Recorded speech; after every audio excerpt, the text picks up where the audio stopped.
La croix et le mystère de la délivrance. On avait terminé toute la semaine pour montrer la croix, c'était le mystère. Et nous avons montré que la croix est le chef d'œuvre de Dieu. Pour que nous soyons en harmonie avec Dieu, nous devons accepter la croix. Parce que la croix, c'est le plan que Dieu avait pour vivre. Le salut de l'humanité. Alors, ce matin, je voulais parler de la croix nous introduit à une autre sacerdoce. La sacerdoce de la croix, c'est une sacerdoce qui est pays éternel. Et dans ce sacerdoce, si vous êtes là, et le diable peut vous pas, il est déjà béni. Et dans ce sacerdoce, le diable n'aura pas le pouvoir de recevoir un centime de votre vie, même de votre cheveux. Je ne sais pas le nom de ce matin. Parce que de ça, nous sommes des prières. Et c'est la puissance de la croix. Parce que la croix est le chef d'œuvre qui amène la délivrance. La Bible dit que l'œil apprenait à nous révéler du bataille. Après avoir vaincu le roi de la société de pays voisins, dès qu'il révélait les batailles, il a rencontré un homme. On a donné le nom de cet homme-là. Cet homme-là s'appelait Melchisedec. On dit que cet homme-là n'avait ni commencement ni fin. Mais un homme mystérieux. On ne connaît pas son origine. On ne connaît pas ni son père, ni sa mère. Un homme bizarre. Et cet homme-là n'était pas dans le tribu de Lévi. Parce que dans le patriarche d'Abraham, c'était le tribu de Lévi qui devait percevoir la dîme. Le tribu de Lévi qui n'avait pas l'héritage de la terre, mais avec qui allait vivre. Toi qui n'auras pas l'héritage de la terre, mais tes frères ramèneront la terre. Notre frère de Lévi. Alors maintenant, Abraham, dans son retour, il raconte que cet homme-là. La Bible dit qu'Abraham payait la dîme. Il donna à cet homme. Mais le jour de ton âge, cet homme-là n'est pas les liens. Mais comment Abraham le donna la dîme? Ça, c'était le mystère. Parce que dans la scène sacerdoce harmonique, pour les petits, dans la scène alliance, c'est le souverain qui devait entrer dans le sanctuaire chaque année pour offrir un sacrifice. Lorsqu'il percevait la dîme, il devait les distribuer avec les Lévites qui étaient dans les sacerdotes. Ainsi de suite, il a fait les sacrifices.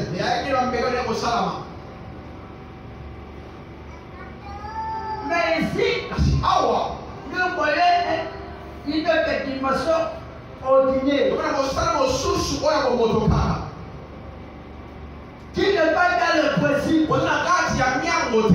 qui n'est pas dans l'ordre établi dans les sacerdoces. Parce que là, on parle de la sacerdoce, on voit les sacrifices. Les sacrifices, c'est la chose qui fait la réconciliation. Avec celui qui fait les sacrifices, c'est son créateur. Dans les sacrifices, le foin, même le dit, c'est un point de contact. C'est un point de contact. On ne donne pas le point de qui l'a dit. On ne donne pas le point de qui l'a dit. Pour donner le point de contact, pour les dire, tu as été signe que la personne est point de la vie. Parce que le foin et la Bible, c'est la notion de la divinité. Là, la divinité, on ne peut pas voir le foin. On ne peut pas voir la Bible.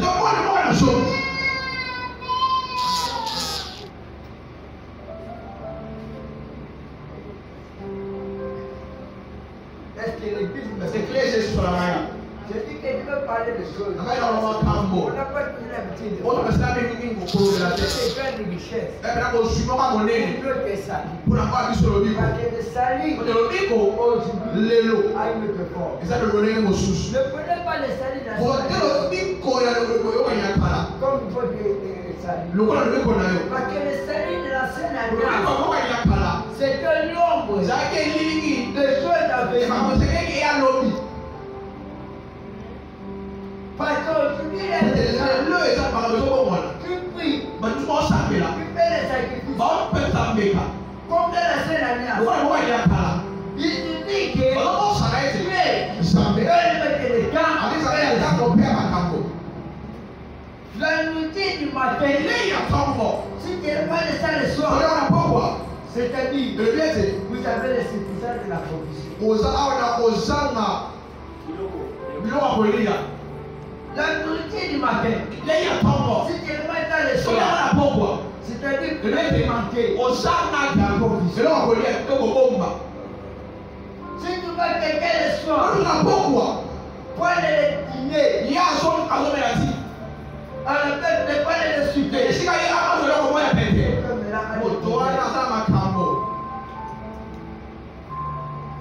Cela veut dire, lorsque le Seigneur est en train de marcher, le Seigneur dit à Moïse, construis le tabernacle.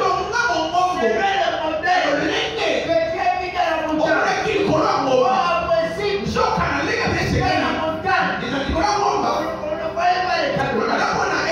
Moïse ne voyait les tabernacle qui étaient célestes. Mais ce que Moïse avait construit, c'était la préfiguration.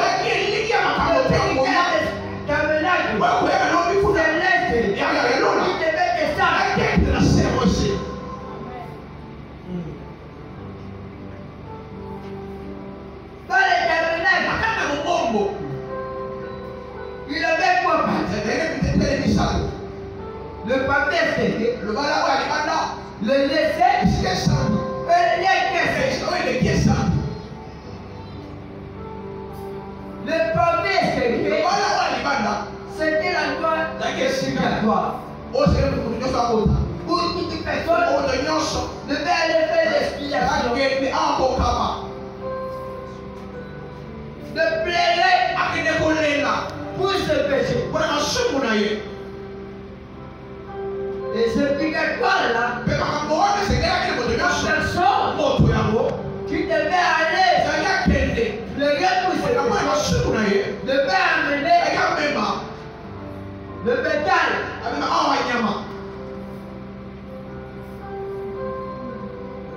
Comme ça, le sacrificateur devait prendre ce bétail. Il prend la main de la personne qui a mené le bétail. Il met sa main sur la tête du bétail.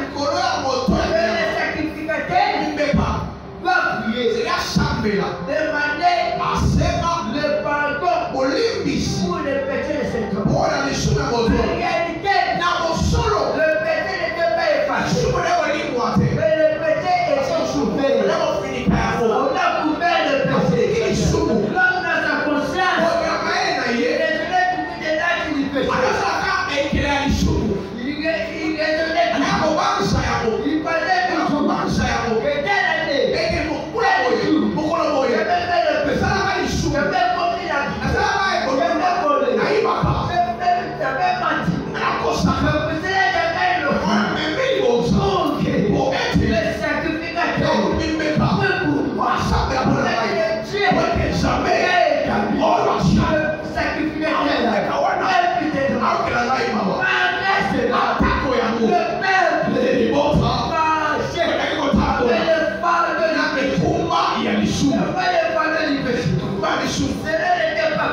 position de l'arbre de l'écoute. L'arbre, c'était dans les années. L'arbre de la mort. C'était la loi. L'arbre de la connaissance de C'était la Adam et Ève ont mangé. Allez, Les yeux, ils ont compris. Ils sont devenus comme nous.